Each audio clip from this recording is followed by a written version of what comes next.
Good evening, wherever in the world you may be listening to this story right now. When the lights have softened, when the noise of a long day has finally begun to pull away, allow yourself to slow down just a little.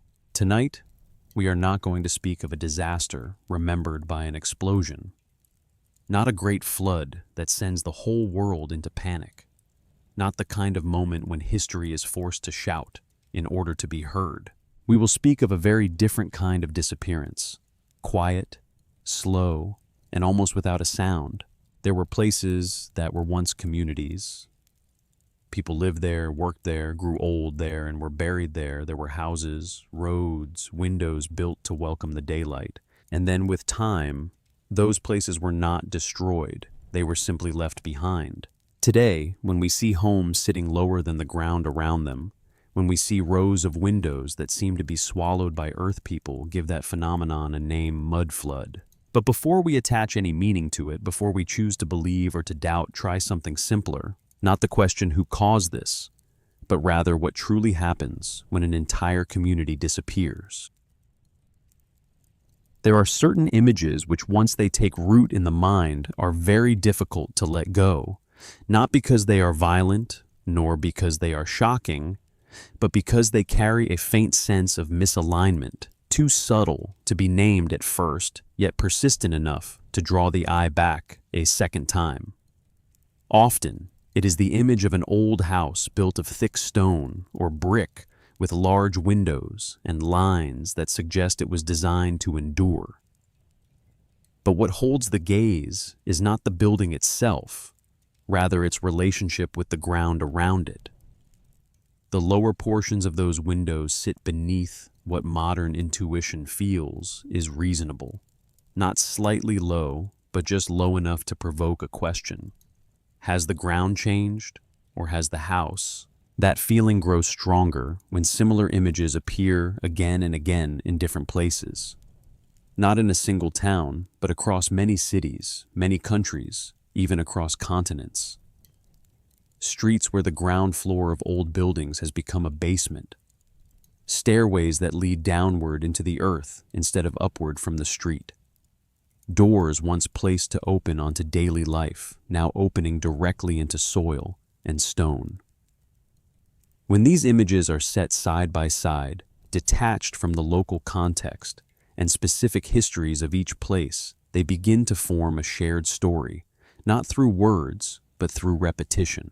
In the modern world, where images travel faster than collective memory, repetition carries immense power. It creates the sense that this is not an isolated phenomenon, but the trace of something much larger. An event powerful enough to leave marks in many places, yet strangely absent from commonly told historical narratives. It is precisely in this gap between image and context that a name begins to appear and spread: mudflood. Two simple words that evoke an immediate picture: mud and flood. A natural event strong enough to alter landscapes, violent enough to explain why buildings once designed to face the open sky now find themselves surrounded by earth. Images like these do not appear in only one place. They are found in small European towns, in old Russian cities, in parts of North America, and in villages long since abandoned. Streets where the ground floor has become a basement. Steps leading down instead of up. Doors that once opened onto streets, now opening onto soil. When people begin placing these images side by side, not in history books, but on screens, a very natural question arises: what happened here? The internet has a remarkably efficient way of naming feelings that have yet to be explained, and that name mud flood spreads faster than the story behind it. Mud and flood. Two simple words, but when combined, they summon the image of a vast event, a moment when earth and water move together, powerful enough to reshape landscapes and erase traces of human life. Yet what matters is not whether that name is right or wrong, but the speed and ease with which it is accepted. As if deep down, we are always waiting for an explanation in the form of an event, a cause large enough to calm the unease that arises when something no longer aligns with the familiar rhythm of the modern world. What is striking is not whether the name is correct or incorrect, but why it is accepted so quickly. Humans tend to seek event-based causes because events have clear beginnings and endings. They can be told as stories with climaxes, consequences, and shared memory. Slow processes unfolding across generations, by contrast, rarely leave clear markers. They have no specific date of occurrence, no living witnesses capable of recounting the entire process. And so, when only the final outcome is visible, the mind naturally searches for a cause large enough to fill the gap. But if one lingers long enough before these houses, one detail is difficult to ignore. They show no signs of being built in panic. There are no temporary structures, no disaster prevention measures embedded in their design. On the contrary, every detail reflects the confidence of those who built them. Windows were placed to receive daylight. Entrances were positioned at heights convenient for daily life. Walls were built thick to withstand weather, not the pressure of earth and mud. All of this points to a simple assumption made by their builders that the ground around them would remain where it was, at least for as long as the building was meant to be used. The sense of misalignment arises when that assumption no longer holds, or at least no longer holds as the modern observer perceives it. But that does not necessarily mean there was ever a single moment when everything changed. In history, many major transformations do not occur overnight. They unfold so slowly that each generation perceives little difference from the one before it. When a road is raised a few dozen centimeters to prevent flooding, when waste and building materials accumulate over many years, when new layers of earth are added to improve urban space, each individual change is small. But when accumulated over centuries, the result can resemble a dramatic leap, especially to those who see only the beginning and the end, without witnessing the journey in between. Humans are particularly sensitive to signs that suggest a space has been misdesigned.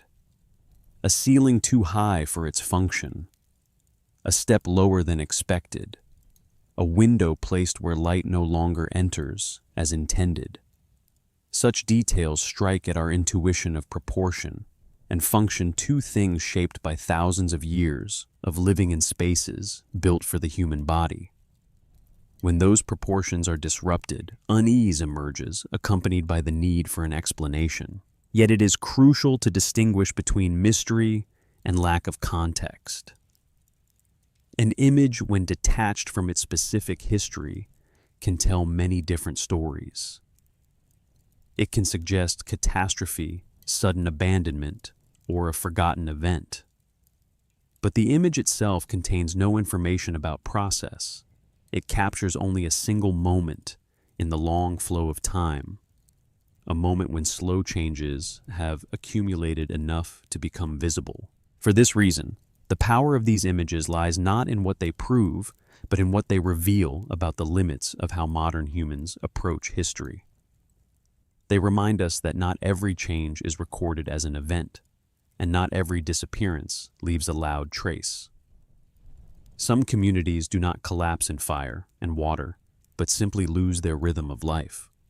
Some places are not destroyed, they are simply no longer used. And when people leave slowly, there is no moment dramatic enough to become shared memory. In an age of satellite maps and high-resolution imagery, we tend to believe that everything can be explained instantly if we look closely enough. But history does not operate that way. It does not always leave clear evidence for every stage of transformation. Sometimes it leaves only the outcome and asks those who come later to wonder about the path that led there. This chapter does not seek to provide a final answer to these images, nor does it aim to reinforce or dismiss any particular hypothesis. Its role is simply to place the listener in the right position, standing before these familiar yet strange structures, long enough to realize that what draws us in is not the idea of catastrophe, but the possibility that history can reshape human living space so quietly as to be nearly invisible to those living within the process. Viewed from the distance of many centuries, such slow changes can appear as sudden leaps. But that same distance also makes it easy to confuse process with event. Houses that sit lower than the surrounding ground are not necessarily evidence of a single moment when everything was buried. They may be reminders that time does not always leave traces in the way humans expect. And perhaps the reason these images refuse to fade is not because they conceal a great secret, but because they force us to confront a truth that is less dramatic, yet harder to accept, that most of human history passes in silence. No explosions, no clear boundary between before and after. Only small changes accumulating across generations until those who come later look back and feel as though they have missed something important. It is from that feeling, the feeling of having missed something, that the next story can begin. But to move forward, we must first remain here a little longer with the images that refuse to disappear, and with a simple yet difficult question: are we looking at the traces of an event or merely the shadow of time stretching beyond the limits of human memory? There is one crucial point that must be clarified before any story can continue. Mud is not an anomaly. It is not a sign of chaos, nor is it the trace of a rare moment in Earth's history. On the contrary, mud is one of the most natural states of matter on this planet, appearing wherever water, soil, and time intersect. When rock weathers, when rain falls, when rivers slow, when the energy of water is no longer sufficient to carry material, mud forms. It settles, accumulates, and becomes part of the landscape, quietly, without drama, yet with persistence. In geology, mud is not considered an event, but a process. It is the result of the continuous movement of matter, from higher ground to lower ground, from solid form into suspension, and then back into stability. The smallest particles of rock and soil, once eroded by wind-water ice and temperature change, do not disappear. They simply change location. And because they are so fine, they can be carried very far before they finally come to rest. When they do not create a spectacular scene. They simply settle layer by thin layer, almost imperceptible within a single human lifetime. Imagine a river flowing through lowland terrain, not as a dramatic spectacle, but as a familiar movement that existed long before humans gave it a name. That river does not need to be violent. It only needs to be persistent. During the rainy season, water rises above its usual level, carrying silt, fine sand dust particles so small that the naked eye can hardly distinguish them individually. When the current is fast, these materials have no reason to stop. They remain in motion, suspended in the water, drifting, as if they never belonged to any specific place. But a river does not flow at a single pace. It widens as it enters floodplains. It slows when the gradient decreases. It spills beyond its banks when rains persist. And it is in these unremarkable moments that material begins to fall. Not all at once, not like a curtain dropping. Heavier, coarser particles settle first. Finer, lighter particles settle later. This process makes no sound. It leaves no sharp boundary. It leaves only a very thin layer, so thin that if you stood there for a year, you might not even notice that the ground had changed. Then the rainy season passes. The water recedes. The river returns to its familiar rhythm. The floodplain appears unchanged. People continue to walk, farm, and build, with no reason to think they are standing on a new layer of time. But the following year, and the year after that, the same thing happens again. Water rises, water slows, material settles, each time only a little. Not enough to be remembered, not enough to become a story. It is precisely this repetition that renders the process invisible to human experience. A few millimeters of mud per year does not alter the way people walk. It does not force anyone to rebuild their home. It does not make roads unusable. In the short term, it demands no reaction. And because it demands no reaction, it goes unnoticed. Humans tend to remember what forces them to stop. What unfolds without disruption often passes without leaving a mark in memory. But when that process continues for hundreds, even thousands of years, accumulation begins to exceed what modern intuition can easily imagine. Thin layers add up to thick ones. Small changes combine into visible differences. The ground rises. A river's course may shift slightly. Human living space, though still occupying the same place on a map, no longer sits at the same elevation relative to the surrounding natural landscape. What is striking is that no moment in this chain of changes is dramatic enough to be called a mud flood. There is no day remembered as the day everything was buried. No collective memory of waking up one morning to find the earth risen to the windowsills. Because it did not happen that way.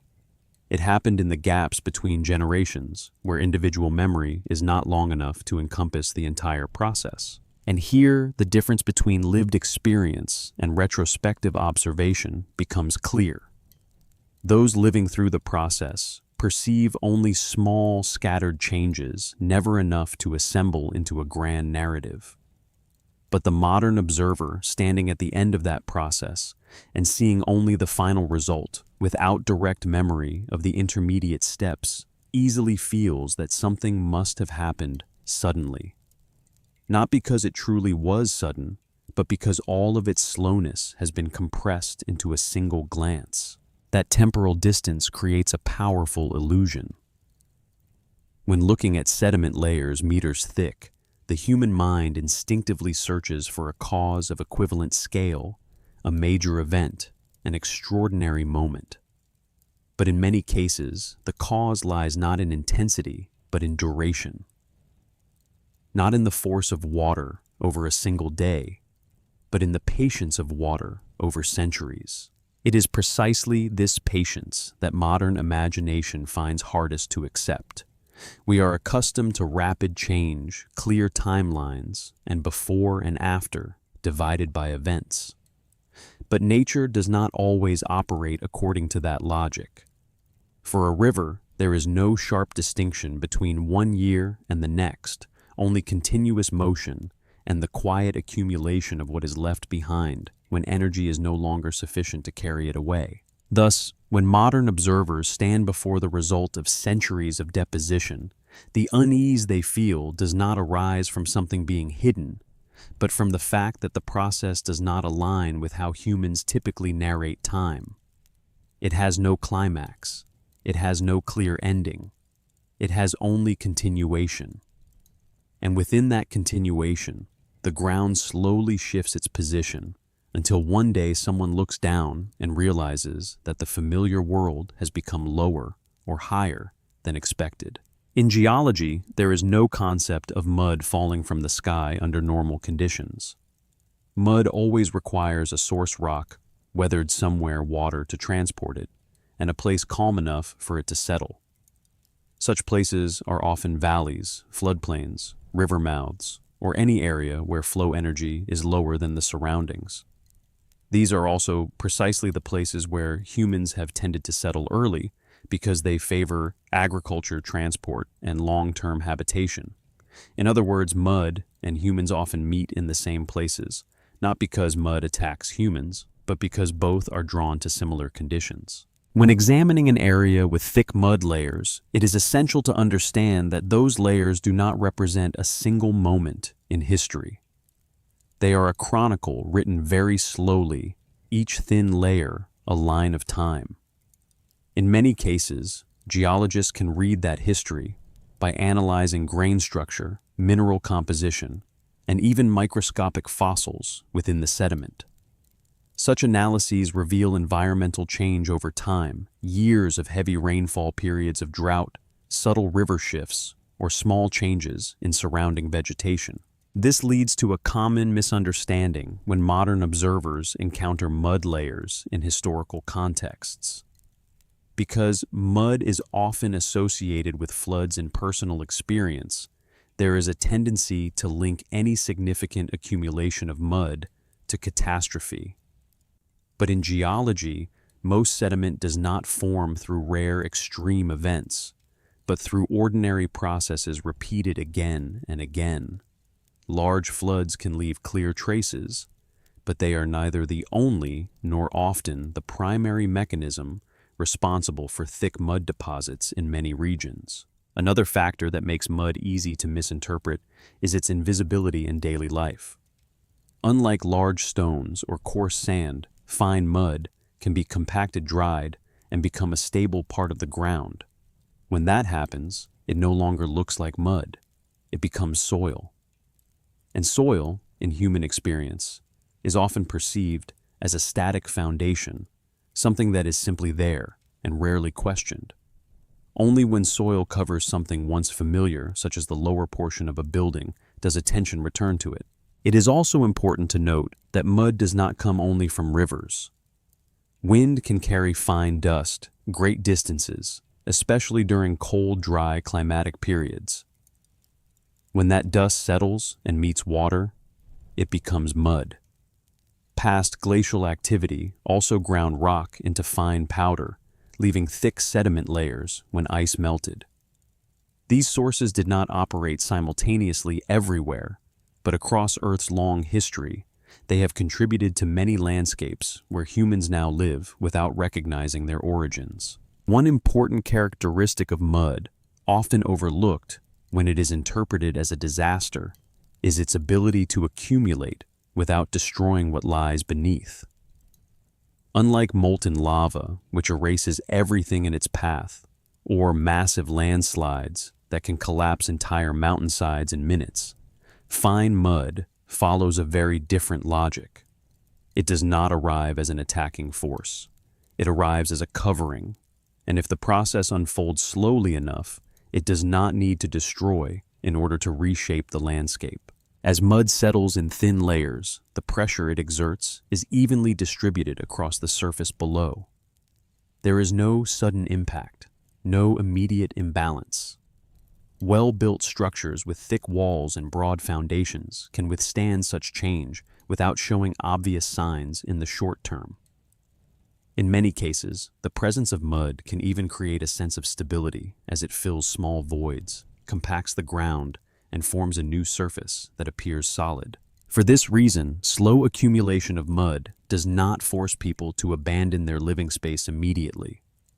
Houses remain standing, roads remain usable, daily activities continue with only minor adjustments. A step is raised slightly, an entrance is rebuilt to match the new ground level. A low window is repurposed. These changes are not seen as signs of crisis. They are seen as maintenance renovation, as a natural part of long-term habitation. Over time, this sequence of small adjustments creates continuity in human life. There is no clear boundary between before mud accumulation and after mud accumulation. Everything unfolds in a seamless flow, where each generation perceives only minimal change from the one before. What people in one century call normal ground level may be significantly higher than what their ancestors walked on, but that difference never appears whole within a single lifetime. This normalization has a profound effect on how history is remembered. What does not cause major disruption is rarely told as a story. No one records the ground rising by a few centimeters. No legends recount a year when mud settled more slowly than usual. These changes are too small to become collective memory, yet persistent enough to reshape living space over centuries. As structures continue to be used throughout the accumulation process, the relationship between building and ground shifts gradually without feeling abnormal to contemporaries. A level once considered ground floor may slowly become lower. A space once used for living may become storage. These decisions are not made in response to disaster, but to convenience. They reflect human adaptability rather than reaction to danger. Only when that chain of adaptation is broken, when a community leaves, when a structure is no longer used, when living memory of incremental adjustment ceases, does the final result begin to appear strange. Later observers standing before a house whose windows lie below the surrounding ground do not see the hundreds of years of adaptation that occurred. They see only a state of misalignment relative to modern intuition. And it is precisely this absence of continuous memory that turns mud from a slow and familiar process into something mysterious. Here, what matters is not what mud did to structures, but how humans lived with it. Mud did not force them to leave immediately. It allowed them to stay, adapt, and continue their lives. And it is this very capacity to alter space without breaking rhythm that allows accumulation to proceed in silence, unremembered as an event, yet clearly visible to those who look back from centuries away. It is this normalization that makes the process difficult for later observers to imagine. When looking at the final outcome, it is hard to conceive that no dramatic moment stood between beginning and end. But geology shows that in most cases, this is exactly how Earth operates. It reshapes the world not through constant shocks, but through small, repeated adjustments until the landscape no longer resembles what it once was. In this context, attributing every sign of mud accumulation to a single mud flood does not reflect how natural processes actually unfold. It compresses a long, complex history into a single moment because moments are easier to tell than processes. But that simplification also obscures something far more compelling: the power of slow change to reshape human living space without the need for catastrophe. This chapter does not deny that major floods have occurred in history. They have, and in some places, they left clear traces. But it is crucial to distinguish between those rare events and the broader picture of sedimentology. Mud, in most cases, is the product of nature's patience, not its anger. When images of partially buried structures are placed within this context, a different perspective emerges. Instead of asking what disaster caused this, the question becomes what processes lasted long enough to lead to this result. The second question may lack immediate drama, but it opens a wider space for understanding history as a continuous sequence in which humans and environment change together, sometimes in ways too subtle to be noticed within a single lifetime. And perhaps here, mud becomes more of a symbol than a piece of evidence. It represents what unfolds below the threshold of human attention, changes slow enough not to be told as stories, yet deep enough to leave traces for those who come later. When mud is seen as a process rather than an event, the sense of mystery does not disappear. It changes form. It is no longer fear of something hidden, but curiosity about how time, water, and earth can together write history without sound. And from that quiet physical foundation, the story will move further, not by abandoning science, but by placing it alongside human life to understand why these slow, natural processes are so deeply intertwined with the ways communities form, endure, and sometimes fade away. There is a powerful impression that takes hold when modern people stand before ancient cities, the sense that they have sunk. Not sunk like a shipwreck beneath the sea, but sunk within the familiar space of dry land itself. Windows set lower than the street, steps leading down instead of up, squares where today's paving lies noticeably higher than the foundations of the surrounding structures. From an intuitive point of view, all these signs seem to point toward one simple conclusion: the city has been buried. Yet that intuition, though entirely natural, does not reflect the way cities actually change over time. First, one foundational point must be made clear, in most cases, that have been observed and studied. Ancient cities have not sunk into the ground in a physical sense. They have not been pulled downward by some invisible force from below, nor swallowed by widespread sudden collapse of their foundations. The bedrock, the stable layer of material lying deep beneath the surface, remains there and has retained nearly the same relative elevation for hundreds, even thousands of years. This has been confirmed through geological surveys, exploratory drilling, and foundation studies in many ancient urban centers. There is no evidence that entire major city cores have collectively subsided in some mysterious way. What truly changes is not the position of the city, but the surface upon which people walk. That ground is not a fixed entity. It is a composite layer formed from countless small human activities combined with natural processes unfolding alongside them. With each passing century, this surface thickens, a little too little to be clearly felt within a single lifetime, but enough to create visible difference when viewed across the long distance of history. Human activity plays a central role in this process. Each time a road is resurfaced, people often do not strip away the old layer completely. They lay a new layer on top because it is faster, cheaper, and suited to immediate needs. Each time a house is demolished, its material does not vanish. Some of it is reused. What remains becomes the base for the next structure. Household waste ash from hearth fires, broken brick, rotting wood, all of it contributes to a very real, very physical accumulation that is rarely recognized as history. Alongside this, natural processes continue in quiet persistence. Alluvial mud from rivers' fine dust, carried by wind sediment, from prolonged rains, everything finds a way to settle where people live. Cities are often built in lowlands near water, convenient for trade and agriculture. Those very favorable conditions also make them the easiest places for sediment to accumulate. Yet because the accumulation is slow and dispersed, it is not experienced as a threat. Over many centuries, these two streams of accumulation, one from humans, one from nature, stack upon each other. There is no clear boundary between them. A new layer of ground may contain both river silt and fragments of an old street. A new house floor may rest upon the hearth ash of many generations before.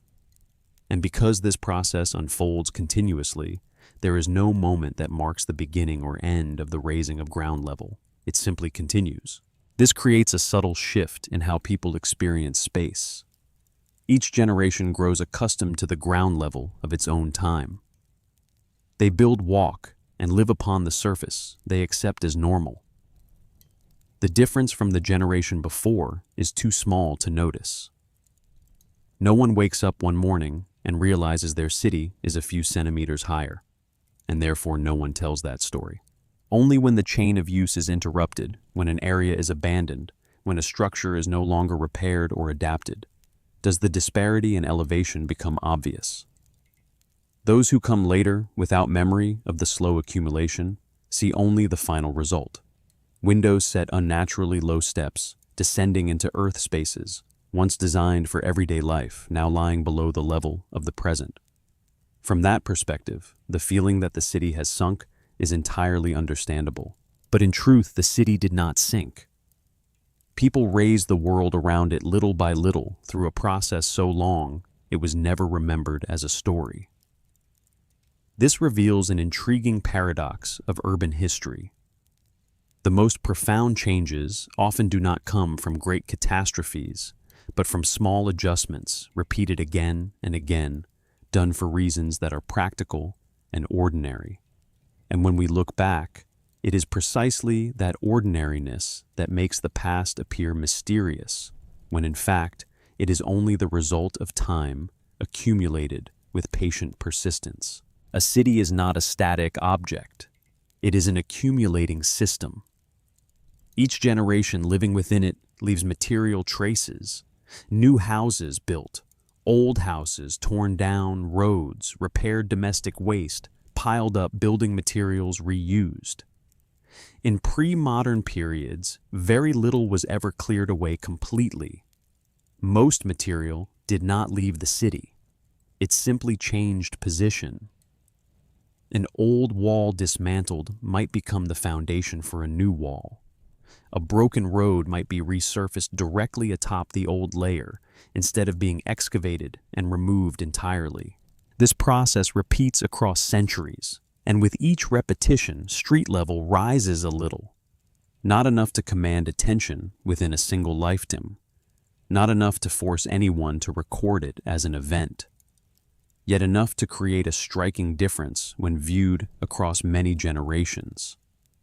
When modern people walk on the streets of an ancient city, they are standing on a composite layer of many different periods, compressed into a relatively small vertical space. This is especially clear in cities with long, uninterrupted habitation. In such places, there is rarely a gap large enough to start over. Each new phase must adapt to what existed before. When improving drainage systems, people do not dig up the entire city to redesign it. They raise the roads. When trying to prevent flooding, they do not lower entire neighborhoods. They build up key areas. These solutions work in the short term, and so they are repeated. From a physical standpoint, this produces a fascinating effect. Old structures seem to sink, while in fact they remain in their original positions. They are simply surrounded by newer layers of the city. A level once designed as the ground floor can become a basement, not because it has been pulled downward, but because everything around it has been raised. This inversion, where the surface moves rather than the structure, is the key to understanding why so many cities appear buried. And when seen this way, the city begins to appear not as a fixed architectural mass, but as a living sediment layer, a special kind of stratigraphy in which material and human life stack over time. An urban space in deep historical depth functions much like a geological cross-section. Each generation does not stand directly on bedrock. It stands on the material layer left behind by those before.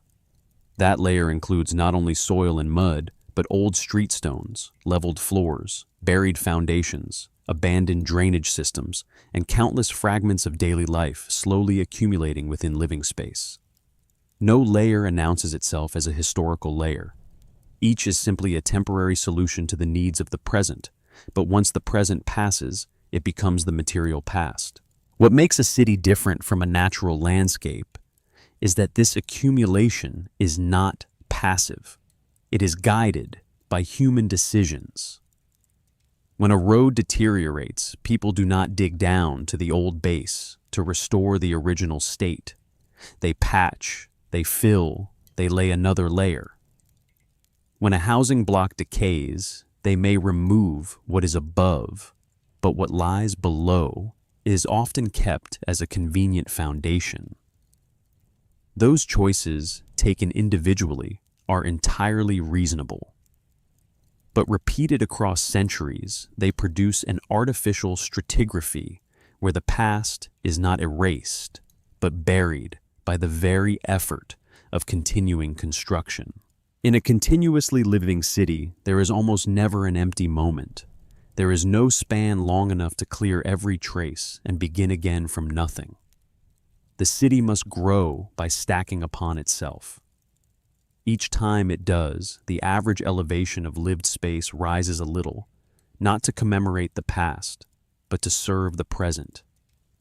And because of that, those who live within the city rarely realize they are walking upon multiple layers of time at once. From this perspective, basements that sit lower than today's street level are not signs of decline, but evidence of continuity. They show that the structure once belonged to a different ground that was once the present for someone else. When new ground forms above it, the old structure does not vanish. It is simply repositioned within the city's spatial order. A living room becomes storage. A window becomes a vent. A ground floor becomes a basement. Not because the city failed, but because it continued to live. Here the concept of a living sediment becomes especially important. Unlike natural rock layers, where each layer often represents a fairly distinct environmental phase, urban layers overlap in a messy, unpredictable way. A single layer may contain traces of many different periods. Ancient pottery beside medieval brick hearth, ash mixed with river silt, Roman foundations beneath a modern street. Everything coexists in a tight vertical space, compressing time downward into the earth. It is precisely this compression that makes modern observers, when looking only at the final result, feel as though the city must have undergone one great event. But in reality, what they are seeing is time stacked, not time cut. The city was not buried by a single moment. It buried its own past, very slowly, very evenly, through the act of continuing to exist. And perhaps when we see a city as a living sediment layer, the sense of mystery begins to change.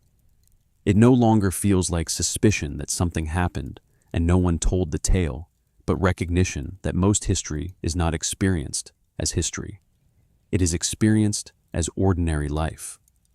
And ordinary life, when it passes long enough, leaves traces not in memory, but in the very ground people walk upon. From this foundation, the story can continue further, not only about how cities accumulate material, but about how communal memory is compressed along with space, until places once intimately familiar become strange to those who come later.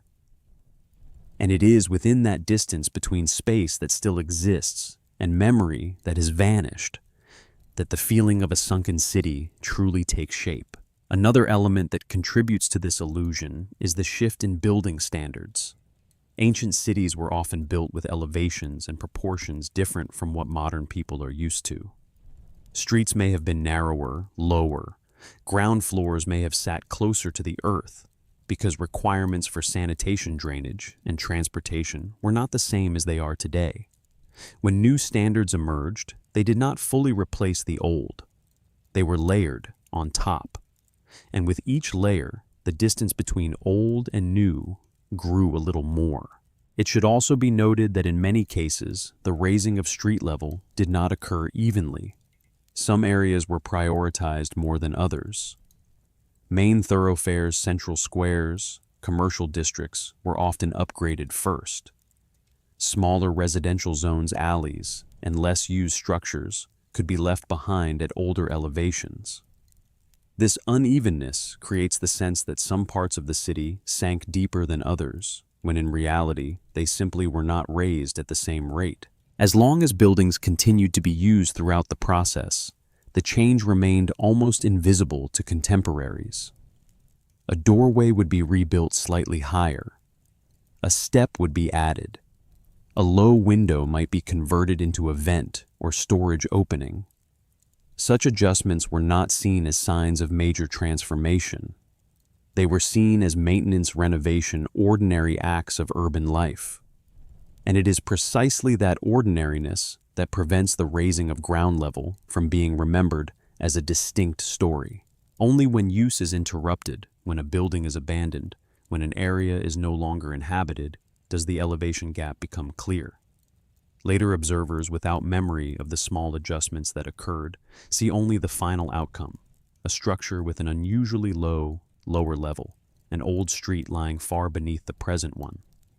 From that perspective, the conclusion that the city has sunk becomes easy to reach. However, when urban archaeological records are examined, what emerges is not a single disaster, but a sequence of small decisions repeated over and over. Street layers stacked upon earlier layers, old floors covered by new ones, drainage systems adjusted to match new elevations. Each layer was a rational response to the needs of its time. No layer was created with the intention of burying the past. Yet together over time, they did exactly that. Here, the concept of sinking becomes perceptual rather than physical.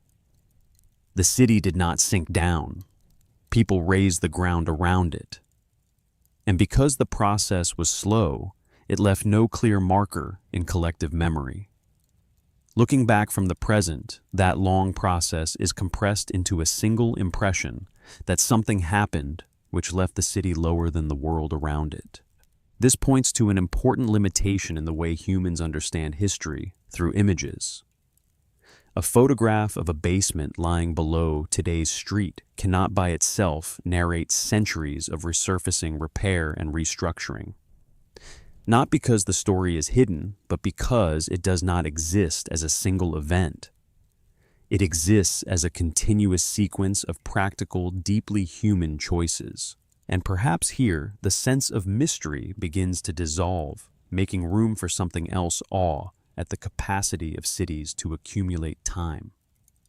Each layer of earth, each stone, each street is not merely a building material, but the trace of a lived moment.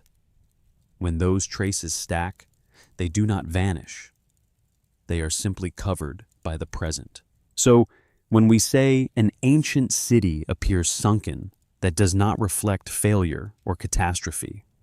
It reflects a living continuity in which people rarely destroy the old completely in order to begin again. Instead, they keep building, keep repairing, keep adapting what already exists.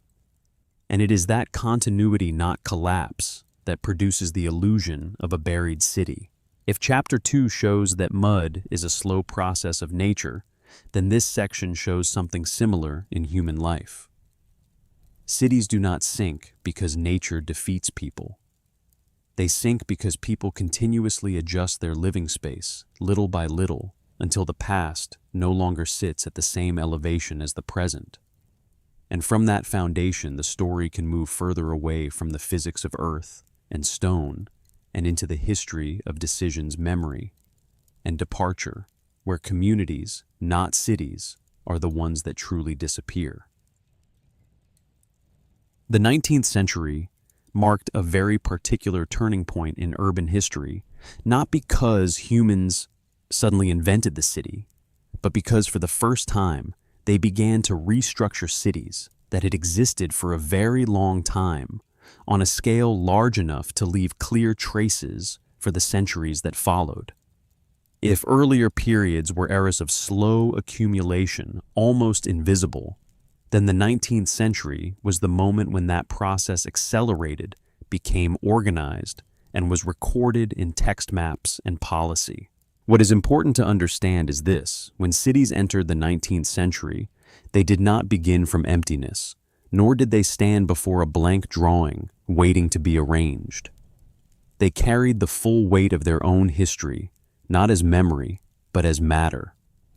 Every street, every wall, every foundation was the result of hundreds of years of continuous habitation in which generations had built, repaired, demolished, and rebuilt within the same space.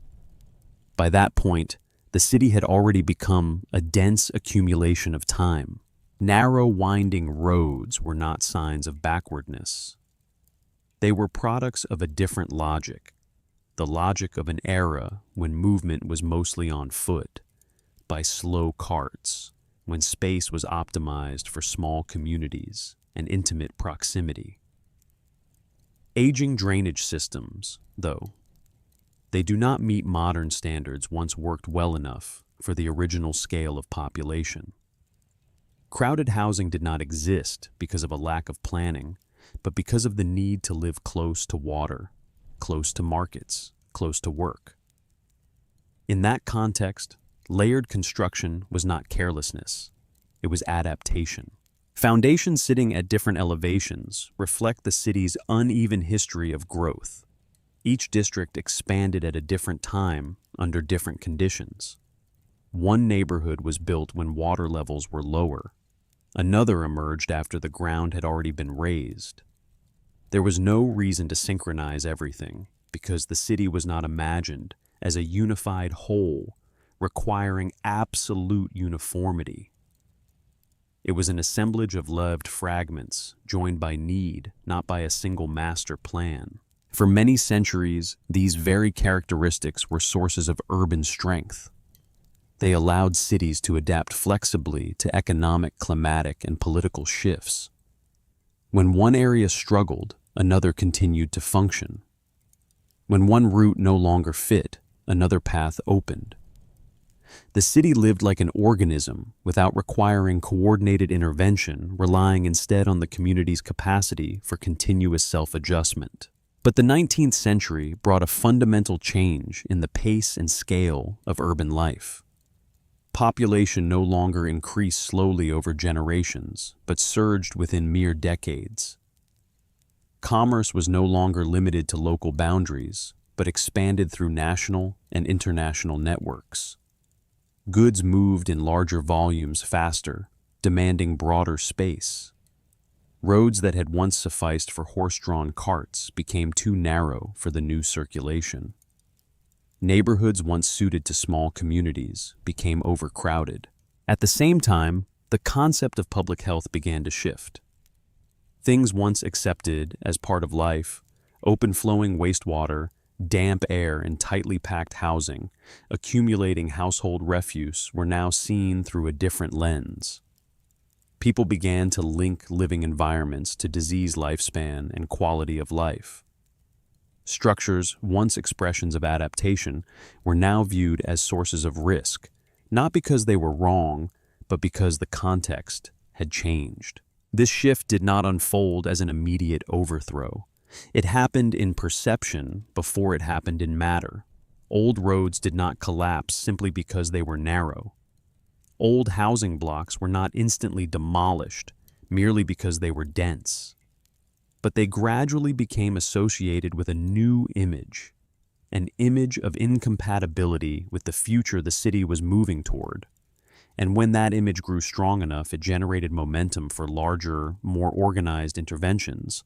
Here, what matters is recognizing that the 19th century did not condemn the past of cities. It did not treat old structures as mistakes. Instead, it regarded them as solutions that had completed their historical role. And like all solutions, when conditions change, they must be adjusted. Yet those adjustments, because they took place atop a foundation accumulated over so long, could not be gentle or uniform. The city was forced to confront its own living sediment layer and decide where to keep building, where to raise, and what to leave behind. From this point, the 19th century process of urban restructuring began to take on a clear shape, not as an act of erasure, but as a redefinition of lived space. What had once been central could be pushed lower. What had once been a solution could become an obstacle.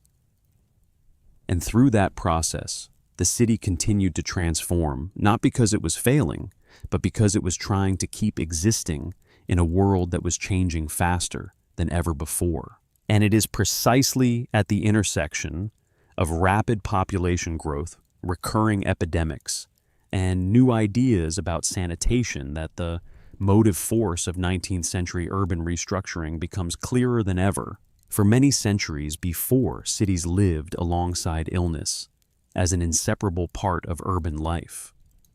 Epidemics came and went, often understood as divine will, as a natural cycle of crowded existence.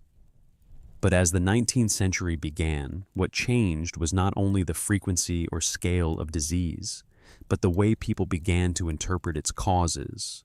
Repeated outbreaks in densely packed neighborhoods made the link between living conditions and health difficult to deny.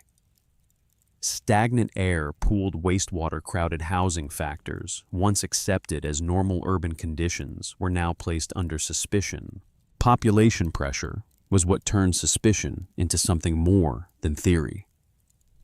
In many cities, populations rose rapidly within a short span, far outpacing the ability of old infrastructure to adapt.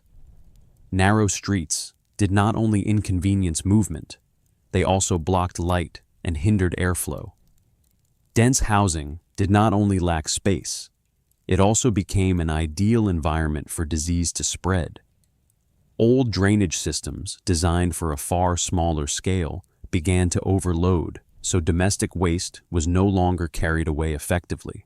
In this setting, sanitation was no longer a personal matter or a household habit. It became a problem of the entire city. And once a problem is understood at an urban scale, its solution must also become urban. It is not enough to demand that individual households change the way they live when the surrounding space does not allow them to. Small piecemeal solutions once effective in earlier times now became insufficient. What is notable is this 19th century urban reformers did not see the old city as an enemy. They saw it as a body that had grown too quickly, with organs no longer moving in harmony. Street sewers housing everything needed to be adjusted to match a new rhythm of life.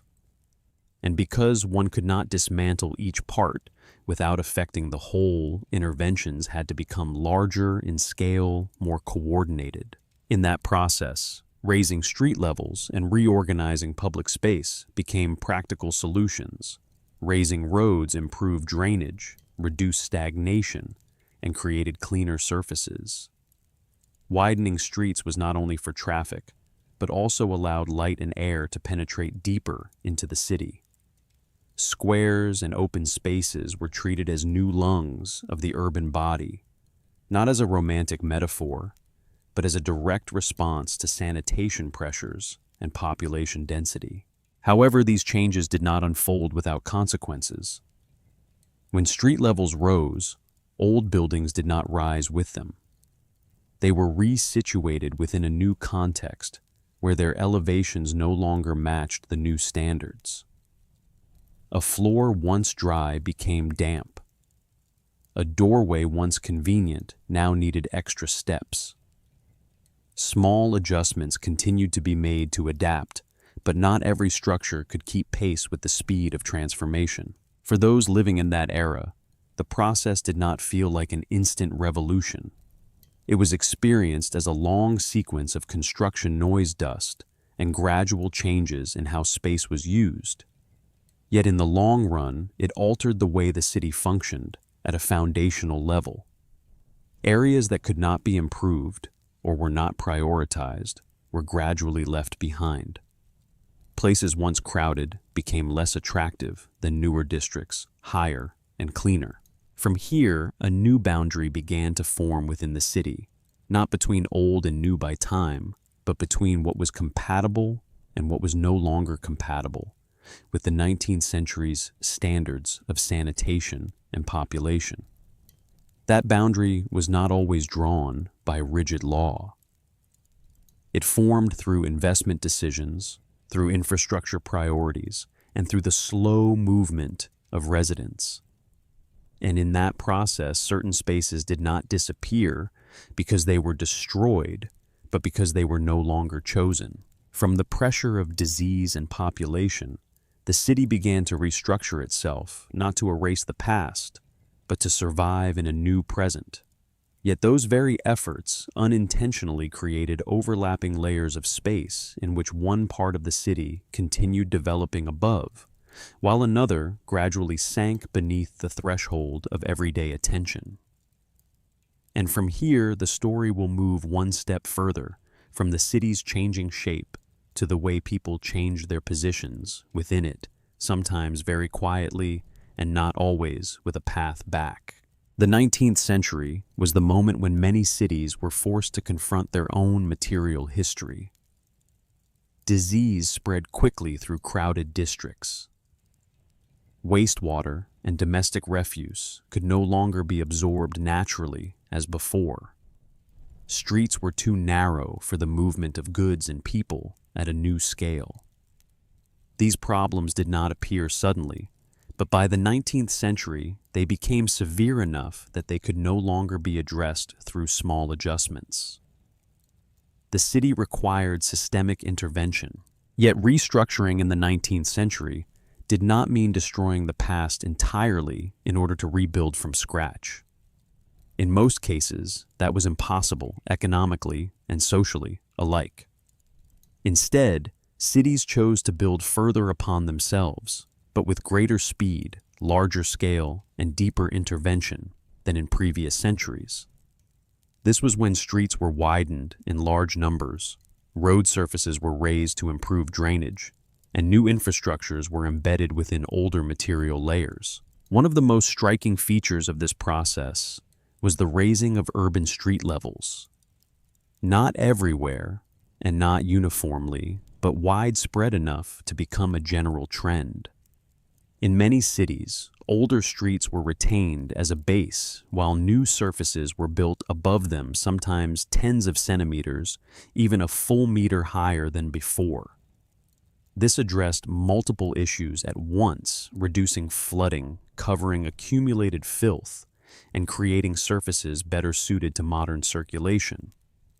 But the consequence was that older buildings constructed according to earlier street levels began to look as though they had been lowered. What is notable is that this process often occurred while the city continued to function. There was no moment when all urban life stopped. Areas were renovated in phases, section by section. Residents adapted to new elevations by adding steps, raising doorways, or changing the functions of low spaces. In the short term, these adjustments were seen as improvements, but in the long term, they contributed to the visible disparity between layers of time within a single space. The 19th century was also the period when cities began to develop underground infrastructure systems in a systematic way. Sewers, pipes, and other technical networks were placed beneath the ground, often cutting through older layers. To do this, people did not excavate down to bedrock and rebuild from nothing. They worked within the accumulated layers already present, reinforced them, and continued building. This further increased the thickness of the urban sediment layer, while further obscuring structures from earlier periods. Another major consequence of 19th century restructuring was standardization. Ancient cities that had grown by local logic, random, flexible, adaptive, were now brought under new norms for street width, building height, and public sanitation. These standards were not designed to erase the past, but they forced the past to adapt. Structures that did not conform might be modified, cut back, or partially covered. And when that happened, the distinction between old and new was not always clearly marked for later generations. It is within this context that many familiar images of today began to form unusually deep basements in old buildings, windows below street level, staircases descending into spaces that were once primary living floors. These images are not traces of a hidden catastrophe, but direct results of a period of intense restructuring in which cities adjusted themselves to survive under new conditions. What makes the 19th century especially distinctive is not only the scale of change, but the fact that it is not fully preserved within popular memory. Even with administrative records, maps, and technical documents, most people who lived through this era did not experience it as an age of restructuring. They experienced it as years of construction, repair, renovation, unfolding over long spans. There was no single unified narrative to tell, and therefore, when viewed from the 21st century, the results of those changes can easily be mistaken for the consequences of a single event. It must also be noted that restructuring did not occur evenly across the entire city. Central areas where power and commerce concentrated were often renovated first and more aggressively. Peripheral residential zones, narrow side streets, and less used structures might be left at older elevations. This unevenness created steps of time within urban space where a single footstep could move someone from one century to another simply by going up or down a few stairs. Over the long term, as direct memory of the 19th century faded, the remaining material traces began to be interpreted in different ways. Modern observers, no longer accustomed to the idea of cities being continuously restructured, can easily feel as though these layers are signs of burial. But in reality, they are evidence of resilient urban life, of adaptability, under pressures of population economy and environment. The 19th century, therefore, was not a period when cities were destroyed, but a period when cities rewrote themselves by placing a new layer atop the old. That process did not erase history. It simply pushed history lower within the structure of space, where it no longer belonged to daily life, yet remained present as foundation. And when we look back from the present, it is precisely this powerful, yet non-dramatic restructuring that has contributed to the feeling that something happened to ancient cities. But what happened was not a catastrophe, it was a series of deeply human decisions made to solve very specific problems of that era. Those decisions taken together changed the urban landscape in a way that only later generations could see in full. From this foundation, the story will continue to go deeper, not only into how cities changed shape, but into how communities living within them were pushed to the margins, relocated, or disappeared in silence when they no longer fit the new urban structure. But that is the next part of this journey.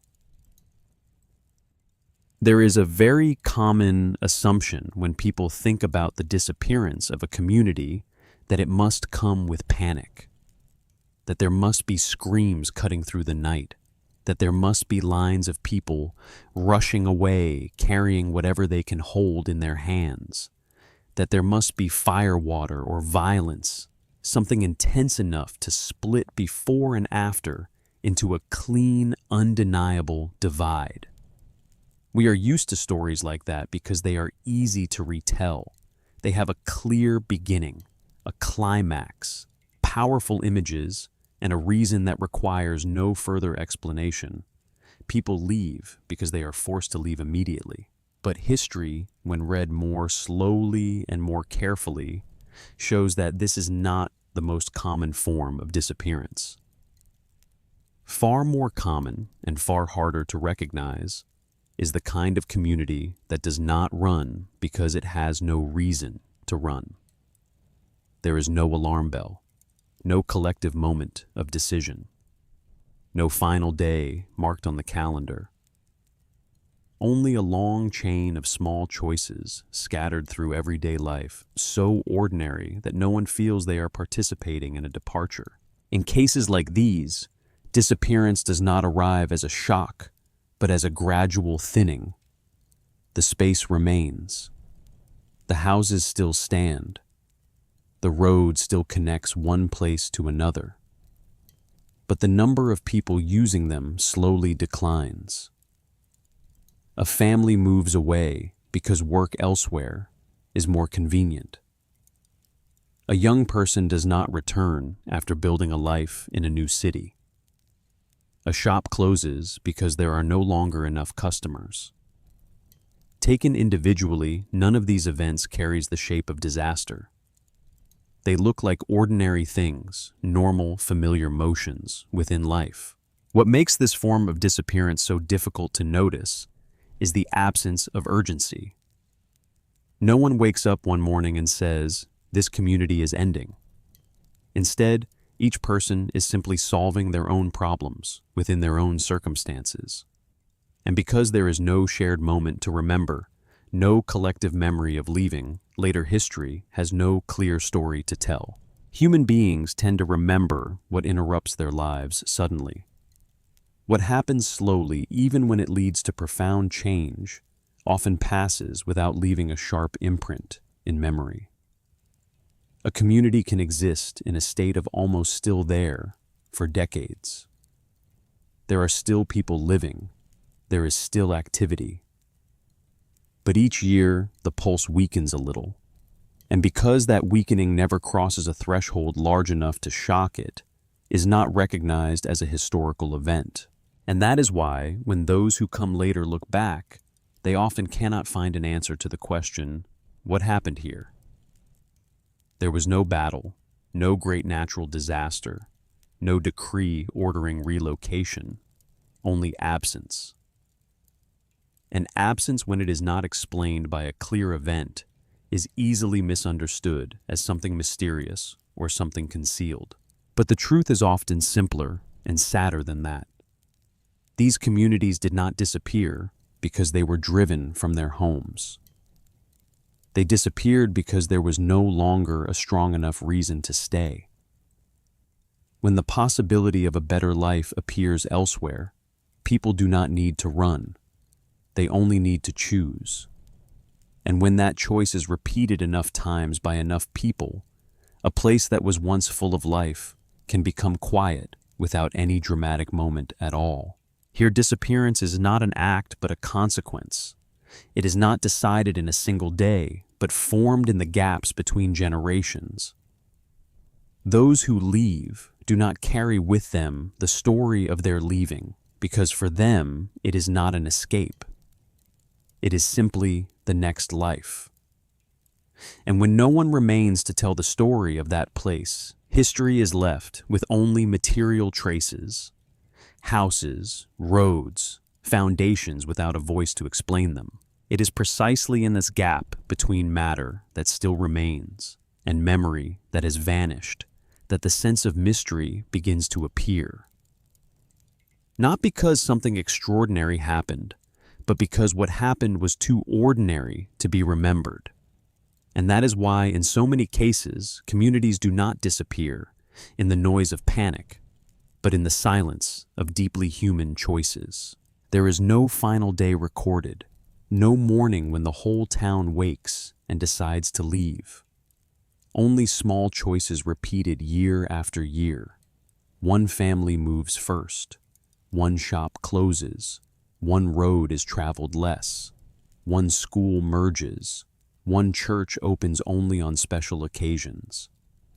And then there is no one left who can remember the exact moment when that community ceased to be a community. In the context of 19th century urban restructuring, this kind of disappearance happened more often than any evacuation. When cities were reorganized to meet new demands of sanitation, transportation, and population, not every area was prioritized equally. Main arteries were widened. Central districts had their ground raised and their infrastructure improved. But older residential quarters outside strategic focus were gradually left behind at a different level, both physically and socially. The important thing is this: no one forced these communities to leave overnight. They left because life there gradually became less convenient. When the surrounding streets were raised, lower areas became damper. When new infrastructure was built elsewhere, services stopped passing through the old quarter. When new housing rose in higher, cleaner districts, jobs and livelihoods shifted with it. Leaving began as a personal decision, not a collective event. A craftsman moved his workshop because the new workplace was far away. A young family chose the new district because it offered better conditions for their children. An elderly person died and the house had no heir. Each decision made perfect sense in isolation. But stacked together, the community began to thin, not because someone destroyed it, but because there were no longer enough people to sustain a shared rhythm of life. What makes this disappearance distinctive is its continuity. There is no clear boundary between still alive and abandoned. For many years, sometimes many decades, an area can exist in a liminal state. People still live there, but fewer. Life still occurs, but more sparsely. Such places are not recorded as having disappeared. They are simply seen as run down, underdeveloped, or no longer suitable. In historical records, this kind of disappearance rarely appears as an event. It is not written down as a catastrophe. Instead, it emerges through tiny gaps, the number of households slowly declining in tax registers, fewer children in school lists, religious activities growing rarer in church notes. No line says, "This community has vanished," only numbers growing smaller year after year. And for that reason, when modern people look back, it is extremely difficult to locate the moment of loss. There is no clear marker to say, this is when everything ended. The community does not collapse. It dissolves. Another important factor in this process is the shift in how the city itself was imagined. Before the 19th century, a city was often seen as a collection of relatively autonomous quarters, each with its own rhythm. But as urbanization accelerated, the city began to be managed as a whole, requiring efficiency standards and coordination. Areas that did not fit the new standards were not demolished at once, but they also ceased to receive investment. And in a city sustained by the continuous flow of people and resources, being denied investment is the same as being left behind. This abandonment is not dramatic. It happens in silence. Roads are no longer repaired as often. Drainage systems are not upgraded. Public services slowly decline. These changes do not make people leave immediately, but they accumulate the feeling that this place is no longer the future. And once people begin to imagine their future elsewhere, departure becomes only a matter of time. One point must be emphasized. These communities did not disappear because they failed. In many cases, they had existed for a very long time, adapting across centuries. But the 19th century imposed new demands that not every space could meet without paying a heavy cost. When the choice was between deeply renovating an old district or investing in a new one, cities often chose the second option. And that choice, rational at the level of administration, had profound consequences at the level of human life. As a community slowly dissolves, its shared memory dissolves with it. Stories lose their tellers. Customs lose their keepers. Not because someone intentionally erases them, but because there are no longer enough people to keep them alive. Houses remain, but they are no longer understood the way they once were. Roads remain, but they no longer lead into familiar relationships. This is the key moment when the sense of mystery begins to form, not in the past, but in the gaze of the modern observer. When standing before sunken areas within a city, people today easily feel as though something abnormal must have happened, something large enough to distort space's rhythm, an event strong enough to push an entire segment of the city outside familiar order. But that feeling does not come from what occurred. It comes from what is no longer remembered. The mystery in this case does not lie in a physical cause. There is no hidden force pulling the city downward. There is no single moment when the ground suddenly rose. What happened can be traced through slow, familiar processes scattered across history. But what turned these processes into mystery is the absence of continuous memory, a story passed from those who stayed to those who came after. When people leave without running, they do not carry the story of their leaving, because for them, it was not a significant event. They do not pack the memory of the old place as something that must be retold. They only carry the next life, new work, a new home, new relationships. Life is not interrupted, and therefore there is no reason to mark the leaving as a special moment in personal memory. Those who remain, if any remain, also rarely tell the story as a great loss. They witness the community thinning, but the change comes too slowly to be named. There is no final farewell, no official closing day for a neighborhood. Everything simply becomes quieter, and quietness in history is rarely recorded. So, when later generations enter these spaces, they do not encounter a story. They encounter only an outcome. Houses remain, but no one is left to explain why they were built that way. Roads still exist, but there is no living memory of how they were used. Levels that lie below today's ground are no longer understood as part of a long process, but are seen as signs of something out of place. Here, language begins to reshape what we see. Without continuous memory, people use words like strange, buried, misaligned, forgotten. These words do not precisely describe what happened. They describe the observer's feeling when standing before a space whose original function no longer fits the present. And that feeling is easily mistaken for mystery. But in reality, these places were not taken away from the city. They were simply no longer chosen. not chosen to live in, not chosen for investment, not chosen to maintain the old rhythm of life. In a city that runs on the continuous flow of people and opportunity, no longer being chosen is the same as gradually falling out of daily life. No demolition required, no official closure, only the fact that no one comes back. That chain of choices, one after another, is not dramatic. But stacked across years and decades, it produces a clear result. A part of the city still exists materially, but no longer exists in collective memory. And when matter remains while memory is gone, the gap between them is easily filled with speculation. It is in this gap that modern people begin to feel that something must have happened.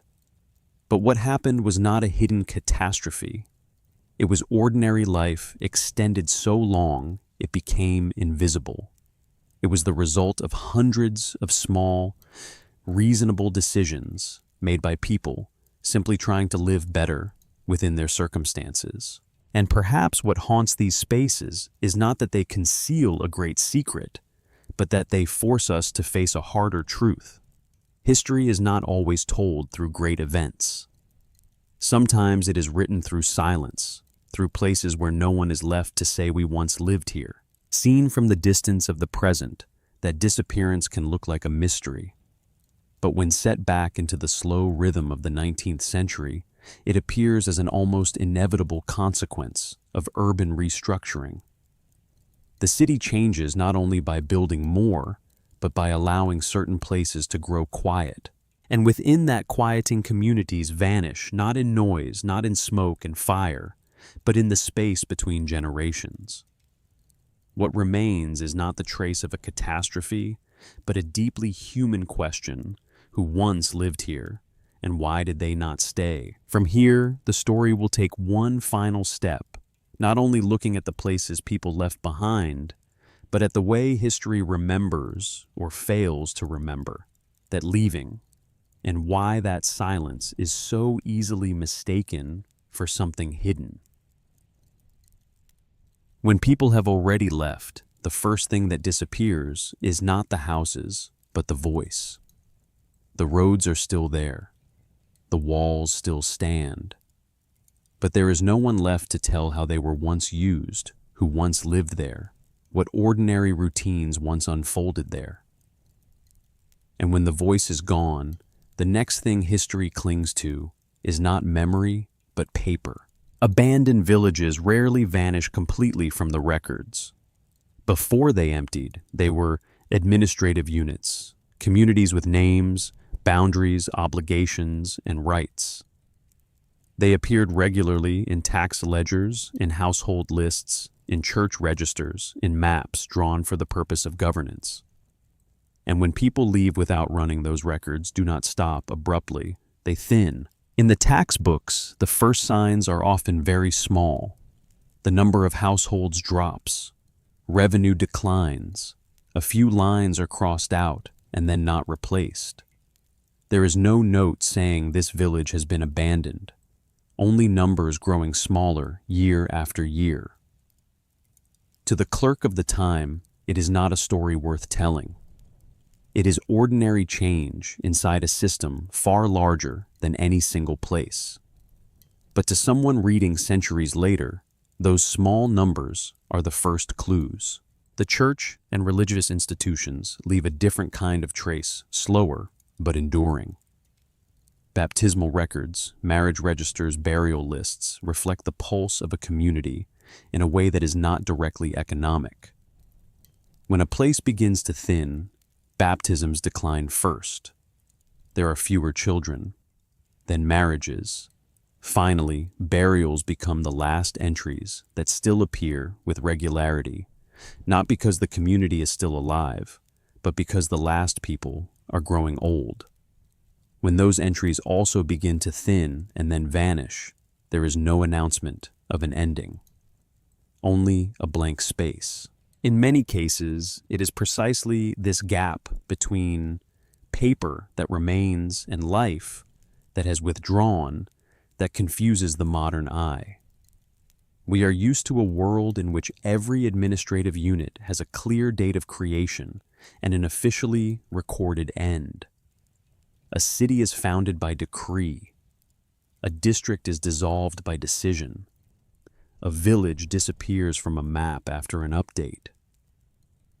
That rhythm of thought leads us to expect that every existence has a closing point, a final moment to place a period at the end. But in the past, many communities did not operate by that logic. They did not end. They ceased to function. The difference between those two ideas is small in language, but immense in history. A community ceases to function when it no longer has enough people to sustain a shared rhythm of life, no longer has enough interaction to produce social life, no longer has enough reason to be prioritized in decisions of governance. But all of that can happen long before its name is removed from any official record. In the ledgers, the village's name still exists as a valid unit. It is still listed in tax rolls, even if no one pays. It still appears in land documents, even if there is no longer dispute or cultivation. It still holds a place on the map because maps are not redrawn frequently and they are not designed to reflect every small change in human life. For an administrative system, existence on paper does not require liveliness on the ground. As long as the name causes no problem, it can continue to exist in the record. That desynchronization produces a very particular state, a community, without people but not yet without a name. In physical space, houses may stand empty. Roads may no longer be used often.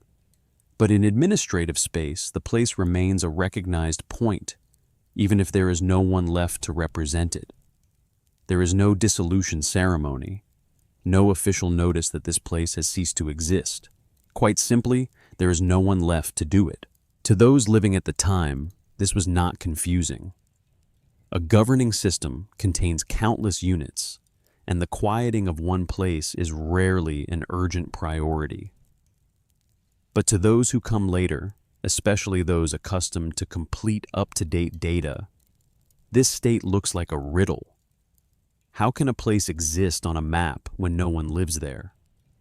How can an administrative unit remain listed when it no longer functions? The answer lies in understanding that paperwork does not mirror life in real time. It reflects the needs of governance, not the pulse of living.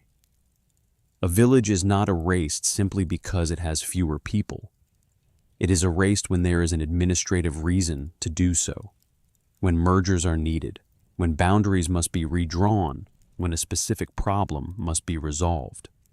Without that pressure, a name can persist for a very long time as an empty sign. During that time, the community has vanished from daily life, but not from the language of management. And it is precisely this suspended existence that makes traces difficult to read. A modern observer, comparing map to ground, may feel they are standing before a gap without explanation. But that gap is not a hidden secret. It is the result of two different tempos, the tempo of human life and the tempo of administration. Life changes faster than paper. People leave when they no longer have a reason to stay. But documents change only when there is a reason to revise them. And between those two rhythms, there can be a long stretch of time, sometimes decades, in which a community is already gone, yet still recorded as though it remains. When old records are read with this awareness, many things become clearer. Human absence does not require a confirming document. It happens by itself in lived reality. Paper absence, by contrast, is a decision, and that decision often arrives late. And when those two do not align, history leaves behind gaps, not because of missing information, but because the information belongs to different systems. That is why villages that disappear in the record are not places erased in secret. They are places that finish their social life cycle before their administrative life cycle could catch up. And when no one remains to stitch those two cycles together with memory, the modern world is left with fragments, a name on a map, a foundation in the ground, and a quiet question with no clear answer. Maps are a special kind of paperwork in this story. They do not only record space, they record an era's perception of space. A village can continue to appear on maps long after the last residents have gone, because maps are not updated to reflect every minor shift. Conversely, there are places that have become almost empty, yet are still drawn as though they are alive. For the mapmaker, keeping the old name is reasonable. For those who come later, it creates a paradox, a place that exists on paper, but not in life. This paradox itself contributes to the feeling of mystery. When archaeology or local history uncovers an area with foundations, with traces of daily use, but finds no clear record of its abandonment, a natural question arises: what happened here? Yet in many cases, the answer is not an event that has been lost, but the fact that paperwork was never designed to tell the story of slow dissolution. Administrative records are good at registering existence, but very poor at registering a disappearance that is not dramatic. A village destroyed by war may leave reports, petitions, decrees. A community that drifts away gradually does not. It leaves only minor updates, never gathered into a final conclusion. And when there is no conclusion later, history must stitch the scattered pieces together on its own. Another kind of trace lies in land disputes and questions of ownership. When a place has no inhabitants, the question of land use begins to emerge, but not immediately.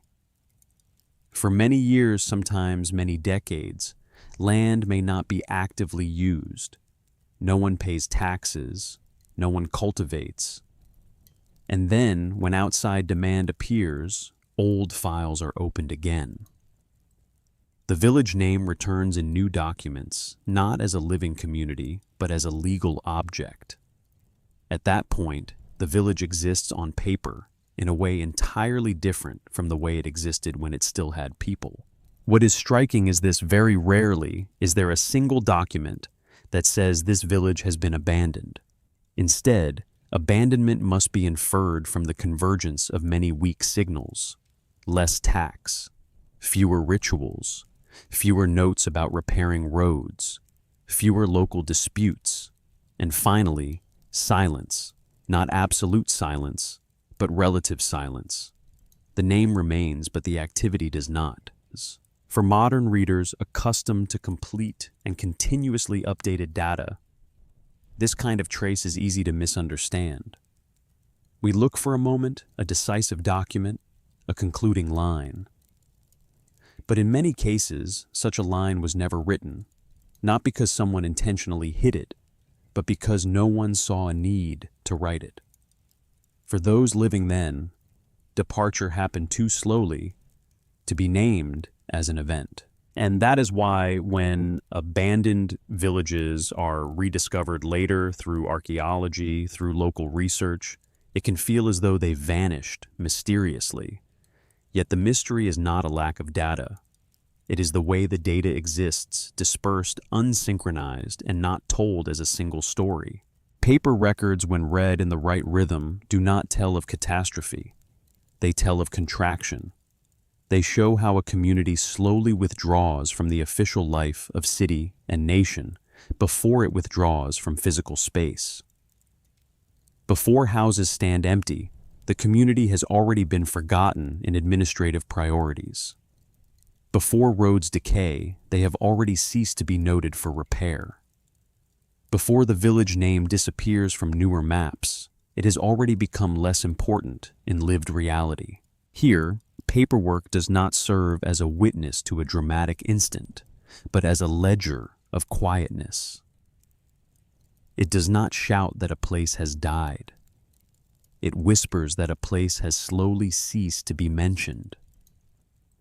And to hear those whispers, the researcher must read slowly, compare many sources, and accept that not every story has a clearly defined ending. When these documentary traces are placed beside material traces, foundations, old roads, structures lying lower than today's ground, another picture begins to appear. Not a picture of a world buried by catastrophe, but a picture of administrative and social withdrawal unfolding alongside urban restructuring. Places without people do not vanish in a single night. They vanish first from the line of priorities, then from daily life, and finally from memory.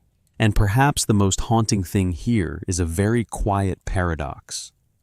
The documents we rely on to understand the past were never created for the purpose of storytelling. They were not written to explain why a community existed or disappeared.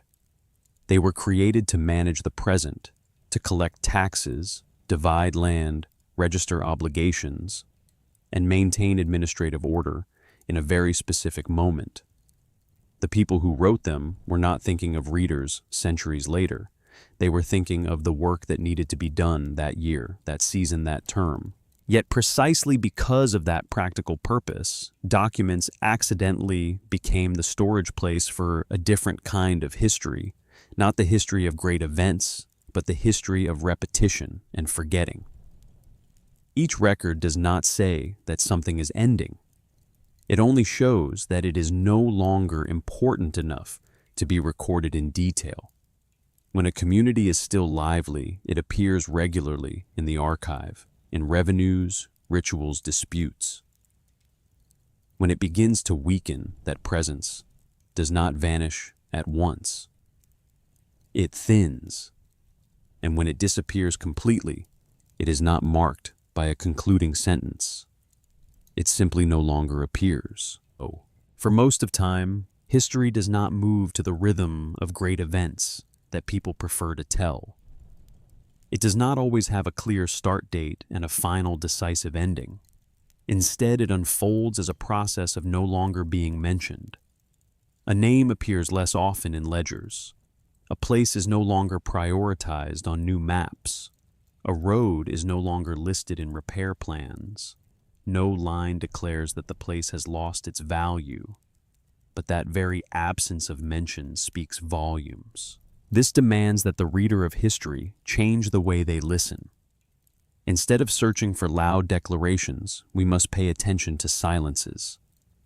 Not what is written, but what gradually stops being written. Not what is bolded, but what is quietly left out. In the world of documents, silence is not emptiness. It is a signal. In this light, administrative paperwork becomes a kind of memory stratigraphy. Each year is a thin layer.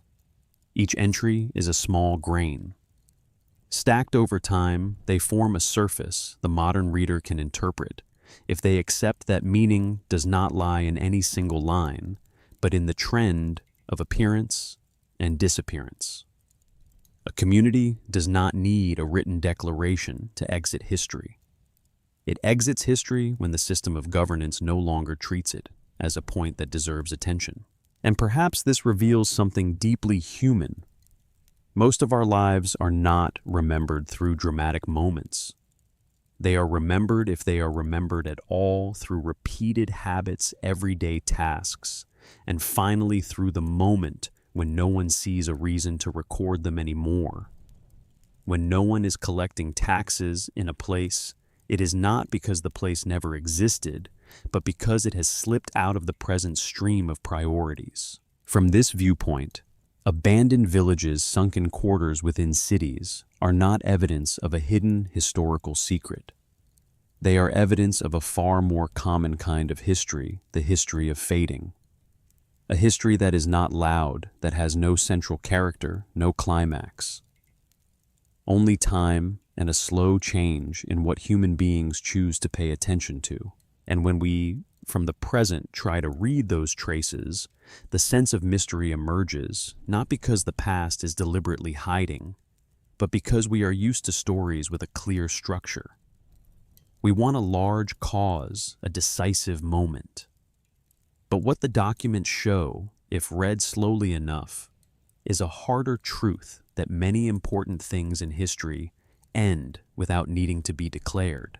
From here, the story will move into its final part, not to search for more causes, but to connect all the layers we have named material sediment, urban restructuring, the quiet departure of communities, and the silence of the archive.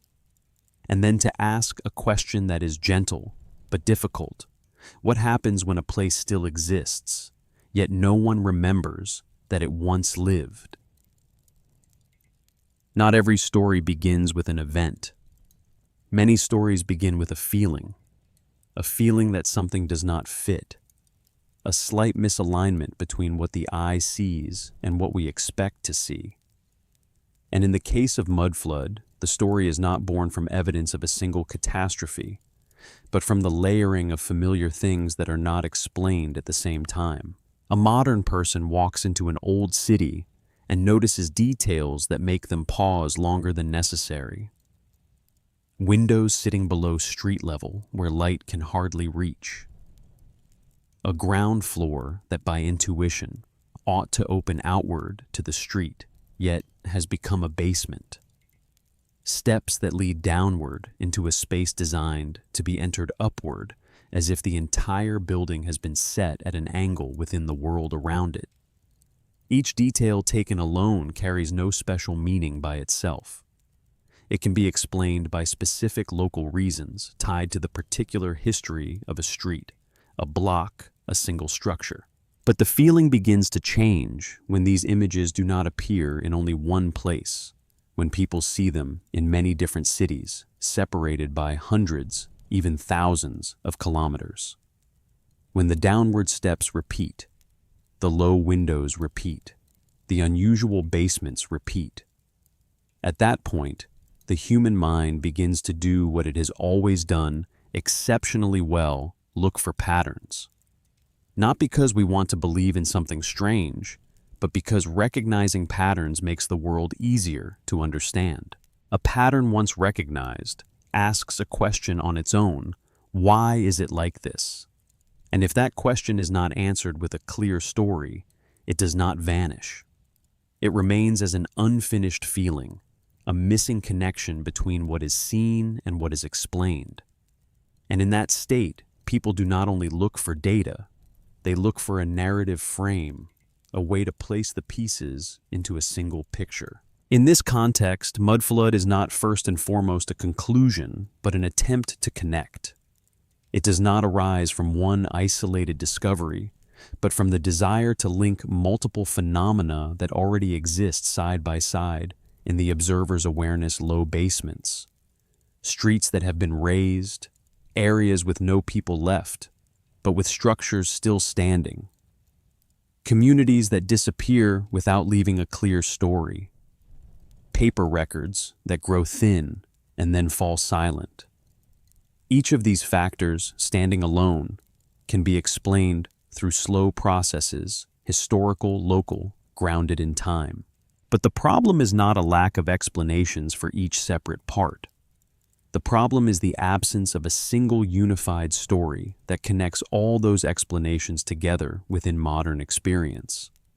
Slow explanations tend to lie scattered in geological research, in urban history, in administrative records, and archaeology. They rarely meet inside the same narrative space. And when the pieces are not placed beside each other deliberately, the gaps between them become striking. This cognitive gap is not ignorance. It is a lack of continuity in storytelling. The observer sees the result, but not the full process. They see the street level higher, but not the centuries of gradual raising. They see the basement, but not the repairs, the adaptations, the shifts in function. They see the community gone, but not the small decisions that led to departure. And when only the final result is visible, the brain naturally seeks a cause equal in scale. Mudflood answers that need by offering a single encompassing image. It gathers many different phenomena into one frame, allowing the listener to feel that everything has been connected. No more scattered fragments. No more explanations spread across different fields. Only one story large enough to cover it all. And that capacity to cover is what gives Mudflood its appeal, regardless of how strong its explanatory value truly is. This reveals something basic about how humans understand history. We do not search for truth only in the sense of data. We search for coherence. When history is presented as a chain of slow, dispersed processes with no climax, it becomes difficult to grasp in the imagination. A story, even if it simplifies, is far easier to store in memory. And when a story appears to fill the gap between the fragments, it tends to spread. Here, Mudflood does not need to be correct in order to become a story. It only needs to be broad enough, vivid enough, and emotionally consistent enough. It allows a modern person to say, "Ah, so that's what it was." Not because every detail has been proven, but because the feeling of disconnection has been soothed. And that moment of soothing is the moment the story begins to live a life of its own. Perhaps when we look more deeply at this process, what matters is not Mudflood itself, but what made it possible to appear a world in which accurate explanations exist, yet are fragmented. A history that is thoroughly researched, yet told in many different rhythms, and an observer standing in the middle, trying to assemble what they see into something understandable. In the gap between seeing and understanding the story is born. And for that reason, to understand why Mudflood becomes a story, we do not need to begin with mud. We only need to begin with a very human need, the need to turn silent traces into a story that can be told. What matters is this: Mudflood does not become a story because it has stronger evidence than other explanations. It becomes a story because it simplifies a long chain of complex processes. Instead of speaking about slow sedimentation, urban restructuring, 19th century sanitation pressures, the quiet departure of communities, and the silence of administrative records, Mudflood gathers everything into one vivid image: mud. Mud carries emotional weight. Mud covers. Mud makes everything look buried. And more than anything, mud allows people to imagine a moment, something slow processes cannot provide. Not. Humans tell stories better when there are clear beginnings and endings. A flood, even without an exact date, is easier to picture than a century of raising streets. A disaster, even a vague one, is easier to remember than hundreds of small administrative decisions. Mudflood, in that sense, is not a scientific conclusion, but a form of storytelling, a way to turn slow history into an event the imagination can hold. We should also speak about the role of images. In an age of photographs, videos, and digital maps, details such as low windows, exposed basements, or layers of earth in excavations become easy to share. But images, once detached from context, tend to tell their own story. A photograph cannot show a process that took centuries. It can only show the result. And when many different photographs show similar results, the human mind automatically searches for a single common cause. Mudflood provides that cause in a way that feels immediate. It does not require the listener to understand urban history, sedimentary geology, or 19th century administration. It only requires an emotional acceptance that something large happened and its traces are still there. In a world where specialized knowledge is increasingly fragmented, a simple story holds a natural advantage, but there is a deeper element that makes Mudflood resonate: a loss of trust in official narratives. When modern people feel that many aspects of history have been told too neatly, too smoothly, they become sensitive to details that are not clearly explained. Low basements are not mentioned in textbooks. Disappearing communities do not receive their own chapter. Urban restructuring is described in dry, technical language. In the gap between visual experience and official explanation, an alternative story can sprout easily. Mud Flood, therefore, is not only a story about mud, it is a story about a rupture in the way history is told. When history emphasizes major milestones and overlooks slow processes, listeners feel something has been left out. And when that feeling is not met with patient explanation, it is met with myth. What is worth noticing is this: people who share the mud flood story are often not seeking chaos. They are not chasing collapse, nor hoping the world becomes meaningless. On the contrary, what they seek is consistency, a large enough order that scattered details can stand together within the same frame. When they see many cities in many different regions displaying similar features that are hard to ignore, the natural response is not panic, but a question. Why does it repeat like this? That need is not rebellious. It is cognitive. Humans feel uneasy when the world reveals patterns without offering a clear explanation. Low basements, raised streets, forgotten quarters.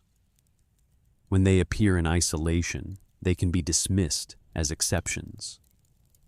But when they repeat, exceptions become patterns. And patterns by instinct demand a story with the power to encompass them. In that context, Mudflood is not received as a call for disorder, but as a temporary narrative frame.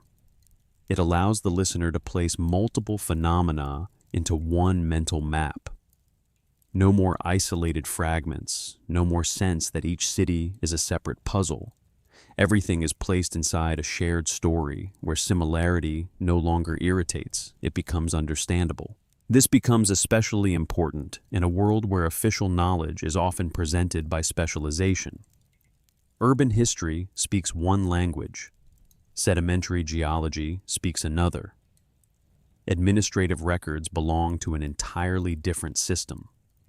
For those who do not live inside these fields, correct explanations exist, but they do not meet.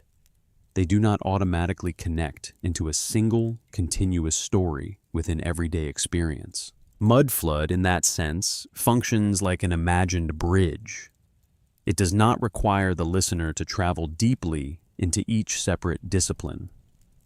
It gathers the final results, what the eye sees, into a single image.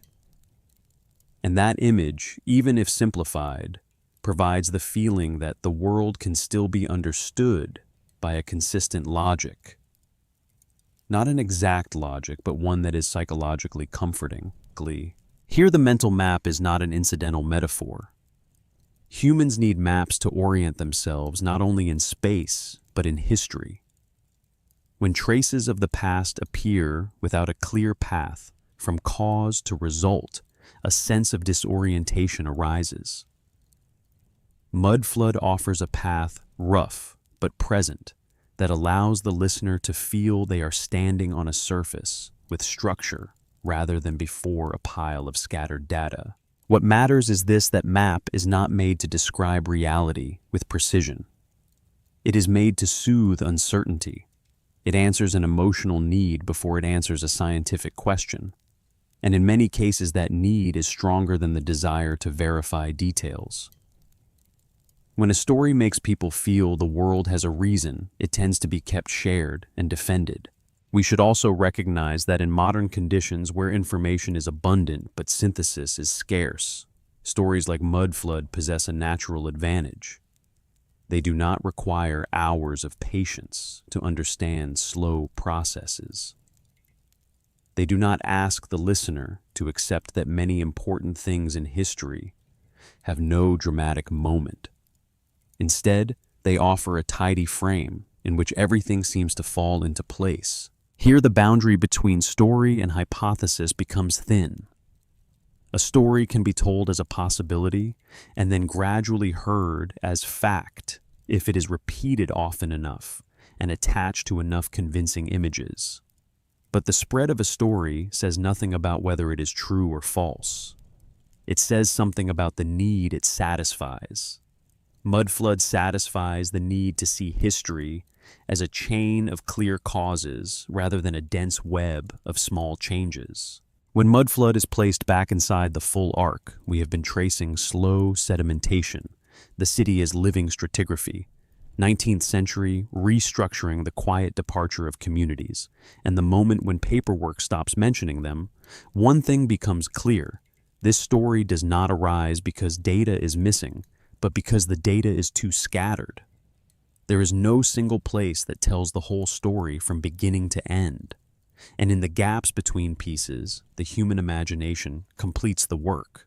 Perhaps the most important thing to say about mudflood is not to deny or affirm it, but to understand why we need it as a story. It shows that humans struggle to accept endings without climaxes. We struggle to accept that cities change through ordinary decisions.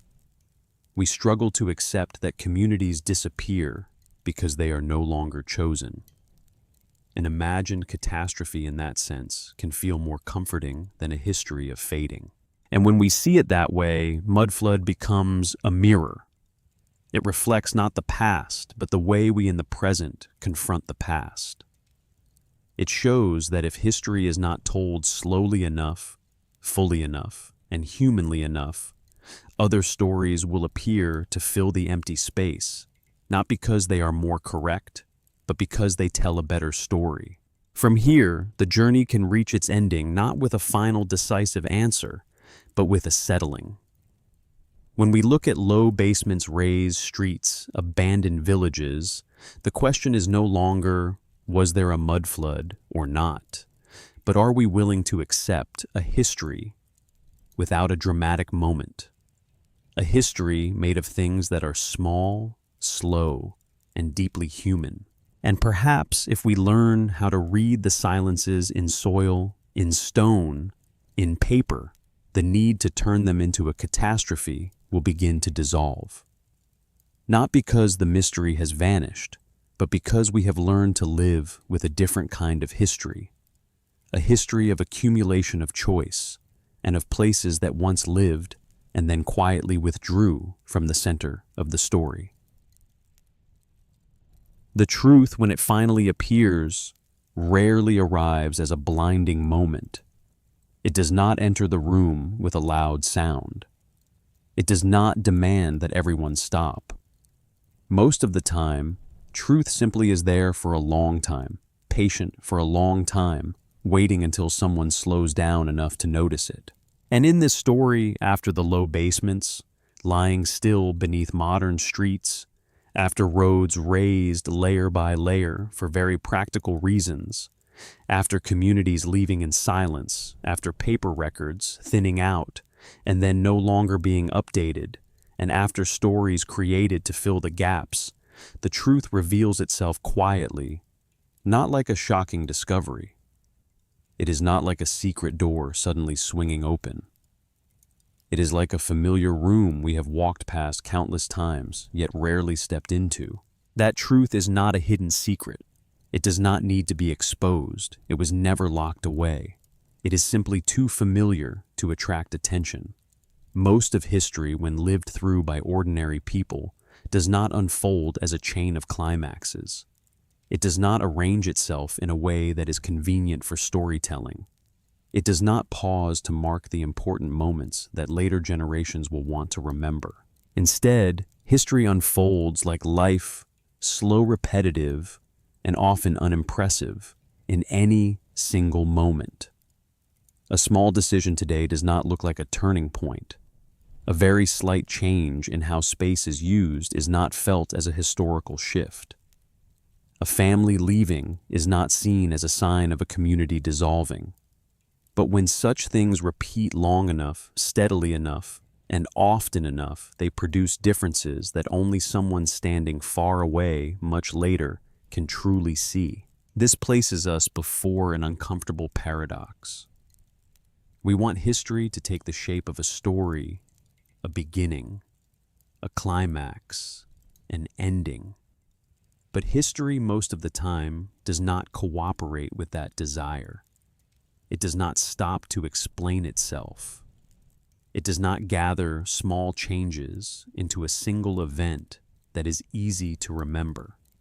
It lets them pass through daily life where people are busy living, busy adapting, busy solving whatever problem is immediately in front of them. That is why when modern people look back and see large outcomes, a neighborhood lower than the street, a city that seems to have sunk a village with no one left, the first feeling is often suspicion. What happened here? That question assumes something big must have occurred to produce such a result. But very often what happened was not an event. It was the absence of an event. There was no moment intense enough to force everyone to stop and remember. The history of slow processes has no main character. It has no hero to follow, no villain to confront. It has only time and ordinary people making reasonable choices within their circumstances. And because those choices are reasonable, they are not retold as anything special. No one writes a diary entry saying, "Today we raised this road by a few centimeters." No one records this year 3 more families moved away. Such things do not feel like history while they are happening. But as generations pass, those very unrecorded things accumulate into the changes we see today. And when we try to understand that change by searching for a missed climax, we are often disappointed. Not because history is opaque, but because our expectations do not match how history actually works. This quiet truth does not make the past poorer. It makes the past more human. It shows that the world is shaped not primarily by extraordinary moments, but by the patience of time and the repetition of life. Cities do not change because of one single shock. They change because of hundreds of years of repairs, adjustments, and adaptations. Communities do not disappear because of one collective decision. They dissolve because of individual choices that are never coordinated into a shared story. And perhaps here this quiet truth asks of us a different way of listening. Not listening in order to wait for a grand moment, but listening to what is not emphasized. Not reading history to find the decisive event, but to recognize the long-term drift. Not asking, "When did this happen?" but asking, "How long did this slowly become normal?" Seen that way, low basements, high roads, and gaps in paperwork are no longer clues to a concealed secret. They are traces of a kind of history that is extremely common, yet rarely told, a history of accumulation of choice, of things that were never large enough to become their own story, until it was too late for anyone to remember them as they once were. There is no day when the city sank. There is no year when mud covered everything. There is no morning when the community vanished all at once. There is only time. And time, when it is not noticed, works very efficiently. What modern people see today, windows below street level, ground floors turned into basements, forgotten districts, are results, not events. They are the endpoints of processes that stretched across generations, where each step of change was too small to be remembered as a turning point, yet persistent enough to accumulate into a visible difference. The ground did not rise in a single night. It did not arrive like a wave. It did not pour over thresholds. It did not leave behind a shared memory of a moment people had to flee. It was raised in very thin layers, so thin that each generation felt only a portion too small to draw attention. A fine layer of silt settling after the rainy season. A layer of dust carried by wind and trapped between structures. A layer of household waste compressed down and then covered. A layer of broken brick rubble and old mortar reused as fill. Each layer was reasonable, each had a function, and each was too small to be called change. In daily life, these layers do not appear as a geological phenomenon. They appear as the consequence of living. People walk, build, repair, and adapt to the space around them. When a road deteriorates, they do not dig deep to preserve the original level. They lay a new layer. When a house floor becomes damp, they raise it. When an old wall is dismantled, the material does not vanish. It is crushed, reused, or used to fill a nearby hollow. None of these decisions aims to raise the whole city, yet all of them added together do exactly that. A city in this sense is not a motionless entity sitting on a fixed surface. It is like a living body continuously shedding its skin, yet never fully leaving its old skeleton behind. New layers are placed over old ones because it is economical in labor, in time, and in reduced disruption. Total demolition and starting from zero is rarely a feasible choice, especially in places with dense, continuous habitation. Continuity, however imperfect, is almost always preferred over complete rupture. So, instead of being buried, the city buries itself very slowly and then continues living on what it has buried. Not as a conscious act, but as a series of temporary solutions repeated often enough to become structure. A basement becomes lower relative to the street, not because it was pulled downward, but because the street around it has been raised layer after layer until the original level becomes memory. This is especially likely in old cities where space is used to the maximum. Every square meter has value. Every new structure must learn to stand beside structures that already exist. In that context, raising the ground is often easier than lowering an entire surrounding area. And so the ground within the felt experience of those who live in the city seems to rise, even though it is simply accumulating. Over centuries, this accumulation produces a visual paradox. Modern people see the lower levels and assume they have sunk. But if one could look backward through each thin layer of time, one would see that there was no moment when the city stood at the correct height. Each generation lives on the current version of the ground and adjusts its buildings accordingly. No one has any reason to return to an older level simply because it once existed. This truth is often difficult to accept because it offers no drama. It gives no single decisive moment to point to.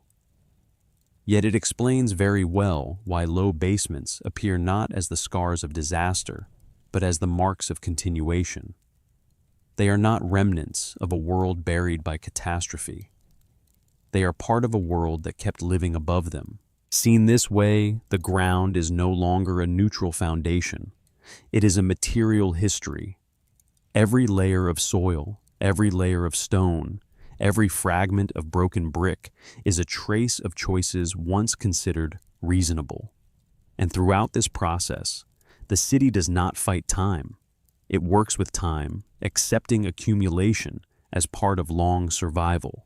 Perhaps when we understand that the feeling of being buried begins to dissolve. In its place comes something lighter, yet deeper, the realization that what we stand on today is not pristine ground, but a surface built from many lives layered upon one another. And in that surface, no layer is unnecessary. They are simply layers that have completed their role so that new layers can continue to be placed above them very slowly, very evenly, and very silently. A community is not erased. People leave one person at a time, one family at a time, when elsewhere becomes more reasonable for living. There is no flight. Only ordinary choices repeated often enough to become a collective change without anyone declaring it aloud. Paper records do not lie. But they do not tell stories either. They record existence when that existence needs to be managed. And when a place is no longer in the priority flow of the present, it stops being mentioned. There is no concluding document, no farewell, only administrative silence, something later generations easily mistake for mystery. When all of these things are placed side by side, the truth appears not as a shocking solution, but as an acceptance an acceptance that history does not always have the shape of a good story. It does not always have a main character, a villain, or a decisive moment. Much of history looks far more like daily life, slow, repetitive, and easy to forget. And for that reason, stories like Mud Flood arise, not because people are naive, but because people are uncomfortable with silence. When we see a pattern without a seamless story to match it, we tend to create a story not to deceive ourselves, but to make the world feel understandable. Quiet Truth does not compete well in that space.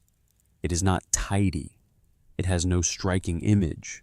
It demands patience, and patience is rare in how we consume history today. To understand a city that sank without sinking, one must accept that hundreds of small decisions can matter more than one large event. And that is not a comfortable idea. Because if that is true, then history is not made only by emperors, battles, or catastrophes. It is made by ordinary people living ordinary lives, making ordinary choices, and that very ordinariness multiplied through time has shaped the world we stand in now. This quiet truth does not make the past less interesting. On the contrary, it brings the past closer to us. Because it shows that what happened did not require extraordinary conditions. It required only time repetition and the human capacity to adapt without needing to declare that we are doing something great. When we look at low basements today, perhaps we do not need to ask what buried this place.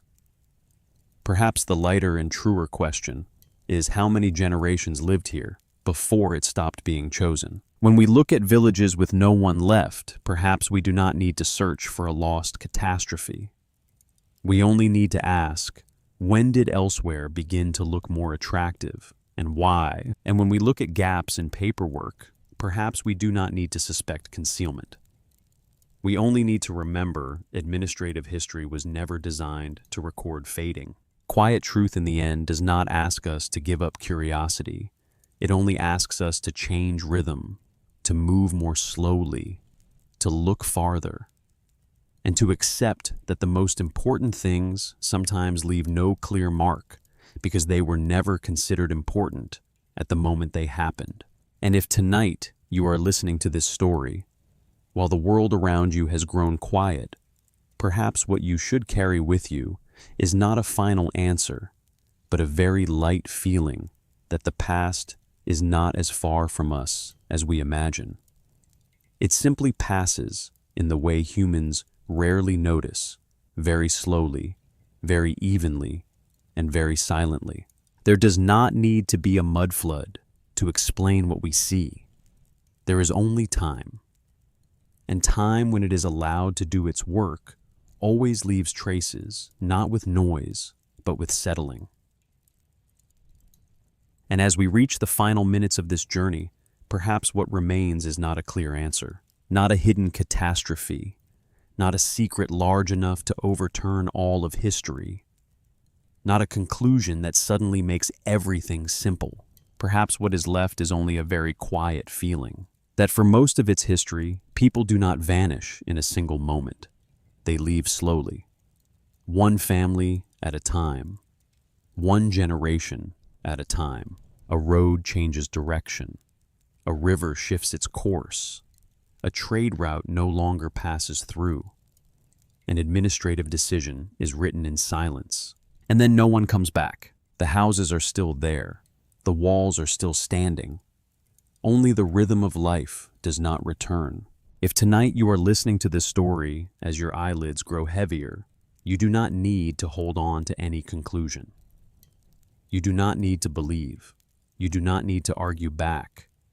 Let it stop there, like a very light thought.